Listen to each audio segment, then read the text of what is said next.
প্রায় ৫০০ বছরের প্রাচীন ইতিহাস ও ঐতিহ্যের এক অন্যতম নিদর্শন রাজশাহীর বাঘা শাহী মসজিদ।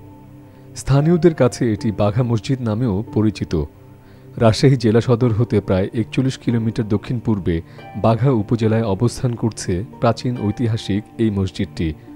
৯৩০ হিজরি অর্থাৎ ১৫২৩ থেকে ১৫২৪ সালে হুসেন শাহী বংশের প্রতিষ্ঠাতা আলাউদ্দিন শাহের পুত্র সুলতান নুসরাত শাহ এই মসজিদ নির্মাণ করেন। পরবর্তীতে বিভিন্ন সময় এই মসজিদের সংস্কার করা হয়। একসময় মসজিদের গম্বুজগুলো ভেঙে গেলে ১৮৯৭ সালে ধ্বংসপ্রাপ্ত মসজিদে নতুন করে ছাদ নির্মাণ করা হয়। প্রায় ২৫৬ বিঘা জমির উপর প্রতিষ্ঠিত দর্শনীয় শাহী মসজিদ, সুবিশাল দিঘি ও অন্য আউলিয়াদের সমাধিস্থান, মূল দরগা সবকিছু।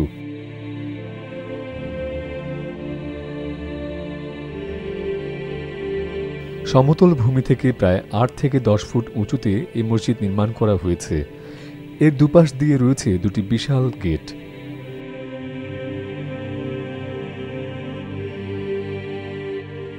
তৎকালীন বরেন্দ্র অঞ্চলের ঐতিহ্যকে টেরাকোটা তথা পোড়ামাটির কারুকাজের দেশজ নিদর্শন দিয়ে শাপলা ও লতাপাতা সহ পার্সিয়ান খোদাই শিল্পে ব্যবহৃত নানা রকম কারুকাজ রয়েছে এই বিশাল গেট দুটোতে।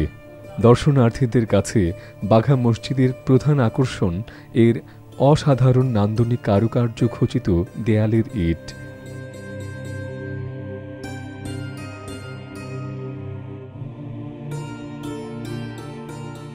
দশ গম্বুজ বিশিষ্ট এই মসজিদের ছবি রয়েছে বাংলাদেশ ব্যাংকের ৫০ টাকা নোটের এক পিঠে।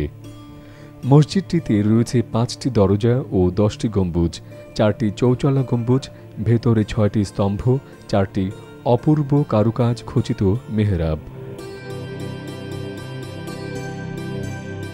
মাঝখানে দরজার উপরে ফার্সি ভাষায় লেখা রয়েছে একটি শিলালিপি। মসজিদটির গাঁথুনি চুন সুরকি দিয়ে, ভেতরে এবং বাইরের দেয়ালে মেহরাব ও স্তম্ভ রয়েছে। আয়তনের দিক থেকে বাঘা মসজিদের দৈর্ঘ্য ২২.৯২ মিটার, প্রস্থ ১২.১৮ মিটার এবং উচ্চতা ২৪ ফুট ৬ ইঞ্চি। এর দেয়াল ২.২২ মিটার পুরু। মসজিদ প্রাঙ্গণের উত্তর পাশেই রয়েছে হযরত শাহ দৌলা ও তার ৫ সঙ্গীর মাজার। মসজিদের ভেতরে ও বাইরে রয়েছে প্রচুর পোড়ামাটির ফলক। প্রাচীন ঐতিহ্যবাহী ও দৃষ্টিনন্দন এই মসজিদটি দেখতে প্রায় সারা বছরই দেশি বিদেশি দর্শনার্থীরা ছুটে আসেন এই এলাকায়। এই মসজিদ সংলগ্ন এলাকায় প্রতি বছর ঈদুল ফিতরের দিন থেকে ৩ দিন পর্যন্ত বাঘা মেলার আয়োজন করা হয়। এই মেলাটির রয়েছে ৫০০ বছরের ঐতিহ্য। এই সময় দর্শনার্থীদের আরও বেশি ঢল নামতে দেখা যায়।